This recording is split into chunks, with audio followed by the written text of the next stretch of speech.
इन दिनों इंग्लैंड में एक बात को लेकर चर्चा बहुत ज्यादा हो रही है कि इंग्लैंड मैच जीत रहा है या भारत मैच हार रहा है, क्योंकि अभी तक 3 टेस्ट मैच खेले गए और तीनों टेस्ट मैच के रिजल्ट को अगर आप उठाकर देखेंगे तो आपको लगेगा कि भारत 3-0 से ये सीरीज जीत सकता था। वहीं अगर हम इंग्लैंड के पॉइंट ऑफ व्यू से जाएं तो इंग्लैंड को ये लगेगा कि शायद उनको मैच गिफ्ट किए गए, और खासतौर से लीड्स के मैदान की बात करें और लीड्स से लॉर्ड्स तक का सफर जो भारतीय टीम का रहा है उसमें ज़्यादातर ऐसे मौके आए हैं, ज़्यादातर ऐसे सेशंस आए हैं जहां पर भारत डोमिनेट कर सकता था, भारत टेस्ट मैच में लीड ले सकता था, लेकिन अपनी गलतियां, कुछ टीम मैनेजमेंट की तरफ से खराब फैसले, जिसका नतीजा ये है कि अब हम यहाँ पर इंग्लैंड में बैठकर इस बात को लेकर चर्चा कर रहे हैं कि आखिर इन गलतियों को सुधारा कैसे जाए और कैसे अब भारतीय टीम पटरी पर वापस लौटेगी। इस चर्चा में हम ज्वाला भाई को शामिल कर रहे हैं। ज्वाला भाई यशस्वी जायसवाल के कोच हैं और शायद सबसे ज्यादा नाराज भी होंगे जिस तरह के 2 शॉट्स उन्होंने देखे लॉर्ड्स के मैदान पर।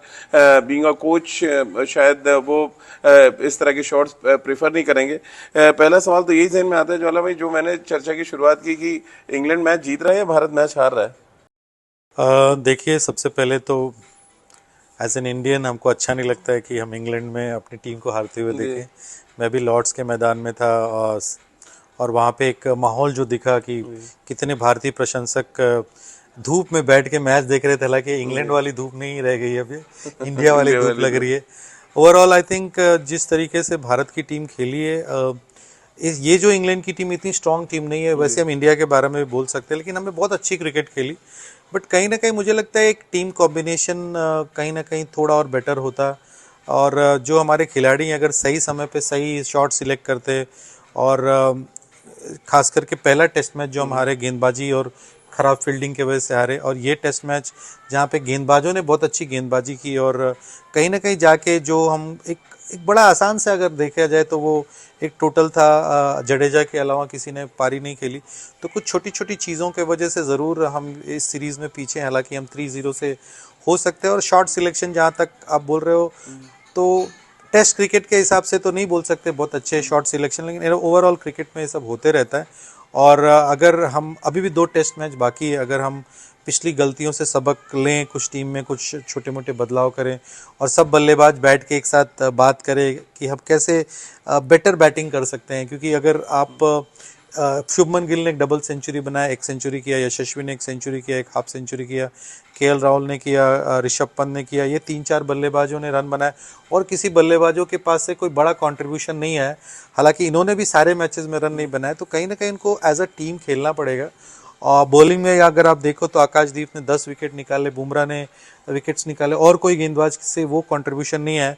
तो मुझे लगता है कहीं ना कहीं टीम अगर एक अपने अपने रोल को सारे लोग प्ले करें तो आगे के टेस्ट मैचेस में हम अच्छा कर सकते हैं। क्या टेस्ट क्रिकेट बदल रही है आपको लग रहा है ज्वाला भाई? जिस तरह की क्रिकेट हमने देखी है 3 मैचों में, पहले जब टेस्ट क्रिकेट होती है तो कहते हैं 3 बड़ी इंपॉर्टेंट चीज़ें होती हैं, एक तो टेक्निक, दूसरा आपका जो शॉट्स में टाइमिंग है, और तीसरा टेम्परामेंट। टेम्परामेंट तो कहीं दिख नहीं रहा है अब टेस्ट क्रिकेट में। अब क्या टेक्निक भी कहीं ना कहीं दांव पे लग गई है टेस्ट क्रिकेट में? बिल्कुल, टेस्ट क्रिकेट का मतलब होता है कि पेशेंस गेम की। गेंदबाज एक प्लानिंग से आपको बॉलिंग डाल रहा है, उसने एक फील्ड सेट किया हुआ है और बल्लेबाजों को बार बार टेस्ट कर रहा है कि वो कब वो शॉट खेले और आउट हो जाए। साथ ही साथ अगर बल्लेबाजों का काम होता है कि ख़राब गेंदों का इंतज़ार करें। लेकिन कहीं ना कहीं जो मॉडर्न डे क्रिकेट आज हम देख रहे हैं पिछले कुछ 4 या 5 सालों से, क्रिकेटिंग शॉट्स जो हम बोलते हैं ना, उसके अलावा बहुत सारे शॉट्स आ गए हैं। आजकल लोग रिवर्स स्वीप मारते हैं और लैप्स मारते हैं। तो कहीं ना कहीं ज़रूर आज बल्लेबाजी में काफ़ी चेंज आया है। अगर आप इंग्लैंड में बहुत फेमस है बेसबॉल कि स्कोरिंग पैटर्न बढ़ाओ, तो कहीं ना कहीं गेम बदल रहा है। बल्लेबाज नए नए शॉट्स डेवलप कर रहे हैं, और कहीं ना कहीं मुझे लगता है टेस्ट क्रिकेट का जो एक पेशेंस हुआ करता था ना, वो नहीं रह रहा है। और वही चीज़ अगर आप देखो तो गेंदबाजी में भी दिख रहा है कि गेंदबाज उतने स्किल्ड नहीं रह गए हैं जो पहले हुआ करते थे। तो कहीं ना कहीं एक T20 क्रिकेट की जो छाप है ज़रूर टेस्ट क्रिकेट में भी दिख रही है। और हालांकि बट अभी क्या हो रहा है कि सब लोग वही कर रहे हैं, तो कुछ भी अलग नहीं दिख रहा है। सब वही पैटर्न फॉलो कर रहे हैं। तो मुझे लगता है ज़रूर टेस्ट क्रिकेट में काफ़ी परिवर्तन आया। लेकिन एंड ऑफ द डे अगर आपको टेस्ट क्रिकेट में बड़े रन बनाने हैं तो अगर आप देखो कि लास्ट इनिंग में back to the basic Shubman Gill ने क्या बल्लेबाजी की थी जब उन्होंने 250 का आंकड़ा छुआ था, 400 के आसपास गेंदें खेली थी। तो अगर आपको टेस्ट क्रिकेट में रन बनाना है तो पेशेंस, टेक्निक और टेम्परामेंट रखना ही पड़ेगा। लेकिन क्या भारतीय टीम जो इंग्लैंड से हार रही है, स्किल वाइज हम उनसे ज़्यादा बेटर हैं, सेशंस हमने ज़्यादा जीते, लेकिन कहते हैं ना क्रिकेट स्किल और आपकी जो फिटनेस से ज़्यादा आपके दिमाग और आपके दिल से खेली जाती है। क्या यहाँ पर हम वीक साबित हुए हैं इंग्लैंड के सामने? हम दिल और दिमाग में शायद इंग्लैंड से पीछे रह गए। देखिए कभी कभी जैसे मैं आपको बता भी रहा था बीच में कि हम बल्लेबाज गेंद से आउट नहीं होता है, सिचुएशन से आउट होता है। तो कहीं ना कहीं जो मुझे लगता है जो बल्लेबाज है ना ओवर प्रेशर ले रहे हैं, क्योंकि चौथे इनिंग आज अगर आप देखो तो क्लियरली दिख रहा था कि चौथे इनिंग का प्रेशर है। आप करुण नायर को देखो किस तरीके से आउट हुए, और वो बॉल छोड़ने की बॉल नहीं थी। सारे बल्लेबाज अगर देखो तो सिली मिस्टेक्स करके आउट हुए। तो कहीं ना कहीं जो एक प्रेशर हैंडलिंग है जो एक खिलाड़ी को टेस्ट क्रिकेट में रखनी चाहिए, वो कहीं ना कहीं वहां पे हम चूक गए। अगर आप पहले टेस्ट मैच में देखो तो गेंदबाजों ने वही गलती की कि 371 रन 373 रन इतना बड़ा आंकड़ा, आप कैसे चौथे इनिंग में इतने रन कैसे दे सकते हो? बाउंड्री बॉल दे तो रहे थे कहीं ना हमारे कहीं जो बॉलर। प्रेशर सिचुएशन आ रहा है ना, वहाँ पे बल्लेबाज वो अपना रोल प्ले कर पा रहे हैं ना गेंदबाज रोल प्ले कर पा रहे हैं, और मुझे लगता है वो एक बड़ा कारण है कि हम दोनों मैच हार गए। बिल्कुल ज्वाला भाई, एक चीज़ और है ज्वाला भाई, अगर आप इस टेस्ट सीरीज में नजर डालें, जो भारतीय टीम के हारने का एक बड़ा रीज़न रहा वो सपोर्ट स्टाफ का, मुझे लग रहा है क्रिकेट को ज़्यादा बेहतर तरीके से एनालिसिस ना कर पाना है, समझना। मैं लॉर्ड्स टेस्ट मैच की बात करूँ और एग्जांपल आपको दूँ, 60 रन हमने एक्स्ट्रा दिए हैं, इंग्लैंड ने सिर्फ 30 रन दिए हैं। तो ये जो एक्स्ट्राज जा रहे हैं वो चाहे बाईज हों या नो बॉल्स हों, जहाँ पे बैट्समैन को एफर्ट नहीं करना पड़ रहा है, इंग्लैंड शायद वो 30 रन जो बचा के ले गया वो शायद वो टेस्ट मैच जीत गया उससे। तो ये क्या छोटी छोटी चीज़ें, या जैसा आपने एग्जांपल दिया पहले टेस्ट मैच का कि हर ओवर में एक बाउंड्री बॉल हम दे रहे थे, तो वहाँ से गेंदबाजी तो इम्प्रूव हुई, लेकिन बैटिंग में हमारी दिक्कत आना शुरू हुई। कैसे आप देख रहे हैं ओवरऑल से, मतलब जो एक पैकेज के तौर पे क्या हम फेल होते नजर आ रहे हैं इस दौरे पर? बिल्कुल, टेस्ट क्रिकेट में एक्स्ट्रा सुनने में ही अच्छा नहीं लगता, क्योंकि टेस्ट क्रिकेट में कोई प्रेशर नहीं होता है। अगर टेस्ट क्रिकेट में मैं अगर अपने एज ए कोच देखूं तो मे भी लेग बाई हो सकता है, वाइड तो नहीं हो सकता है। मेरे को लगता है लेग बाइज या बाइज में ही आप एक्स्ट्रास काउंट कर सकते हो। तो मुझे लगता है कहीं ना कहीं वो एक चीज़ है।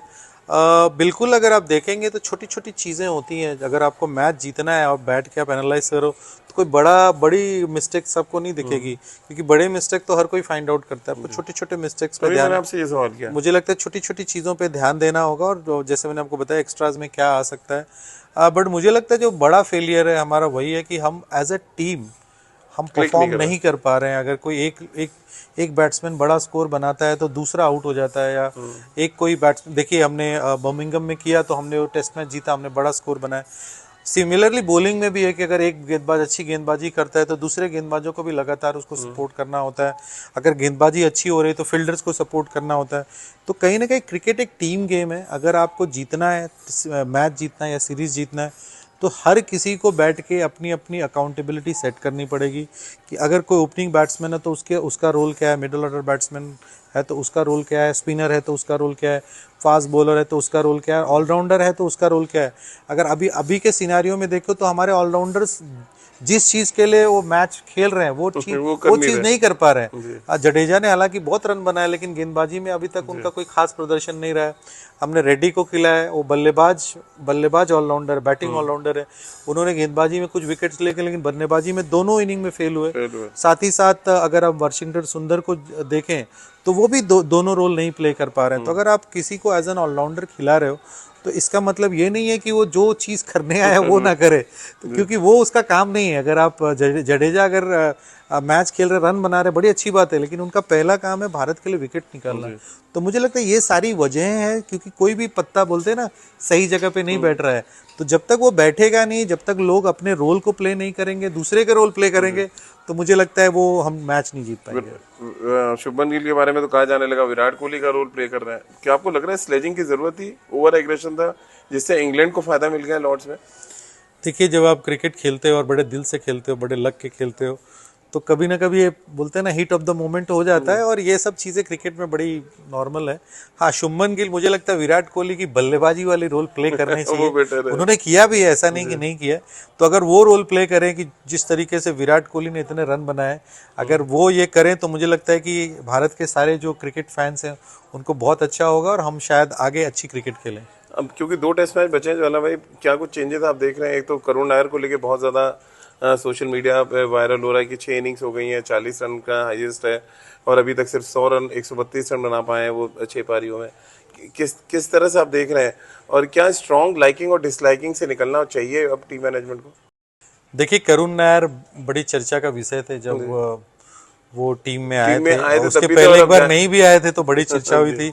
आज वो टीम में आए हैं तो भी बड़ी चर्चा हुई है, और बहुत लोग बोलते हैं कि इनको सरफराज खान या ध्रुव जोरेल हैं, और फिर आपके मुंबई के बैट्समैन श्रेयस अय्यर, सॉरी नाम थोड़ा कंफ्यूज हो रहा हूँ, ये 3-4 कंटेनर से उनकी जगह पे टीम में आए।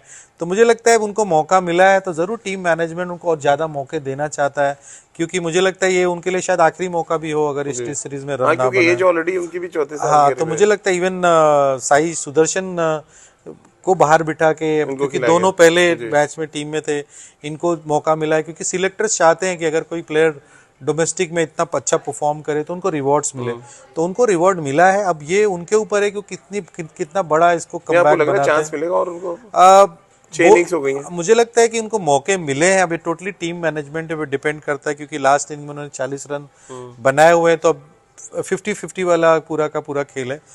लेकिन अभी उनको मौका मिला है तो उनको करना चाहिए। साथ ही साथ मुझे लगता है कि कहीं ना कहीं एक स्पिनर हमको बढ़ाना चाहिए, रेस्ट स्पिनर खास करके हमको बढ़ाना चाहिए। अगर हम एक और स्पिनर के साथ उतरे तो मुझे लगता है भारतीय टीम को ज्यादा फायदा होगा। यानी आप कह रहे हैं कुलदीप यादव आने चाहिए, अब आप किस स्पिनर को ड्रॉप करेंगे ये टीम मैनेजमेंट को? बिल्कुल, मुझे लगता है एक स्पिनर आना चाहिए, और आई डोंट नो अभी टीम मैनेजमेंट किसको देखता है। अगर कुलदीप यादव आते हैं तो मुझे लगता है शायद वो बेहतर विकल्प होंगे। चलिए, आखिरी 2 सवाल। एक तो हाथ आया मुंह न लगा वाली कहावत हो गई है लॉर्ड्स में, ये इस तरह की जब हार होती है तो कितना असर आपके डालती है मेंटली, कितना अपने आप को नेक्स्ट, क्योंकि अब 8-9 दिन का गैप है, देन आप टेस्ट मैच खेलेंगे, कितना मेंटल टॉर्चर होता है? शुभमन गिल की प्रेस कॉन्फ्रेंस आज सुन रहे थे हम, वो कह तो रहे हैं कि बहुत प्राउड फील कर रहा हूँ टीम पे, बट एक्चुअली कहते ना आप यहाँ तक पहुँच गए लेकिन आप टच नहीं कर पाए उसको। तो ये हाथ आया मुंह ना लगा वाला जो मामला है वो कितना आपको लग रहा है दूर तक सालेगा इंडिया को? मुझे लगता है ये टेस्ट मैच थोड़ा ज्यादा पिंच करेगा एग्जैक्टली, क्योंकि ये मैच जीतने वाला था, क्योंकि 190 प्लस स्कोर अगर आप ना कर पाओ तो, क्योंकि एक टाइम ऐसा लग रहा था कि सेकेंड एंड हाफ डे तक ये मैच ड्रॉ हो सकता है, क्योंकि दोनों टीमें बराबरी पे थी। लेकिन ये जो आज हुआ है, क्योंकि कल हमने इतनी अच्छी गेंदबाजी की थी और एक उम्मीद जागी थी कि हम ये मैच जीत जाएंगे, और आज जिस तरीके से हम मैच हारे हैं, तो मुझे लगता है ये टीम जरूर इस टीम को ज्यादा तकलीफ होगी, क्योंकि ये जीत सकते थे, और लॉर्ड्स में मैच जीतना बहुत बड़ी एक बोलते हैं ना बात होती है। तो मुझे लगता है कहीं ना कहीं ये हार से खिलाड़ियों में जरूर थोड़ा पिंच होगा। लेकिन मुझे लगता है कि जिस तरीके से इंडिया की टीम खेली है, हमने बहुत अच्छा क्रिकेट खेला है। हालांकि अभी जो स्कोर दिख रहा है उनके पाले में, इंग्लैंड के पाले में, लेकिन मुझे इस टीम से काफ़ी उम्मीद है, और हो सकता है हम आगे के 2 टेस्ट मैच में अच्छा परफॉर्म करें। इसी पे मेरा आखिरी सवाल था कि 2 टेस्ट मैच आपको लग रहा है दोनों टेस्ट मैच की हम जीतने की स्थिति में, जिस तरह से टीम हर डिपार्टमेंट ने खेली है अभी तक? देखिए, बड़ी अनप्रिडिक्टेबल ये टीम हमारी है। हम पहला मैच 300 से ज्यादा रन बनाने को दिए और हम हार गए, और लास्ट टेस्ट मैच में जिस तरीके से हमने इतना बड़ा स्कोर बनाया, सेकेंड टेस्ट मैच में हमने 600 से ज्यादा रन बनाए, और अभी ये टेस्ट मैच जीतते जीतते हार गए। तो मुझे लगता है ये टीम कुछ भी कर सकती है, इसमें वो जज्बा है, और आई होप कि हम आगे के 2 टेस्ट मैच जीतें और ये सीरीज जीतें। चलिए, बहुत बहुत शुक्रिया ज्वाला भाई हमसे बातचीत करने के लिए। तो इस चर्चा का लबोलबाब यही निकल रहा है कि इंग्लैंड टेस्ट मैच जीत नहीं रहा है, भारत टेस्ट मैच हार रहा है, और अब इस कहावत को बदलने की ज़रूरत है, यानी भारत टेस्ट मैच जीते और इंग्लैंड टेस्ट मैच हारे, और यहाँ पर जो एफर्ट्स हैं भारतीय टीम के वो कम से कम रिजल्ट में उसको कन्वर्ट करने में कामयाब हो, तभी आप जाके सीरीज़ में या तो बराबरी पे आ सकते हैं या सीरीज जीत पाएंगे। क्योंकि देखिए अब बहुत मुश्किल हालात हैं, 2-1 से आप पीछे हैं, और अब दोनों टेस्ट मैच आपको जीतने पड़ेंगे इंग्लैंड में सीरीज जीतने के लिए, जो हाल फिलहाल थोड़ा सा टफ लग रहा है भारतीय टीम का परफॉर्मेंस देखते हुए, खासतौर से जिस तरह से हमारे टॉप 4-5 बल्लेबाज लॉर्ड्स में आउट हुए दोनों इनिंग्स में। इंग्लैंड ने बहुत अच्छा रिसर्च किया था ऐसा लग रहा है, और भारत कहीं ना कहीं इस टेस्ट मैच में बैकफुट पर रहा।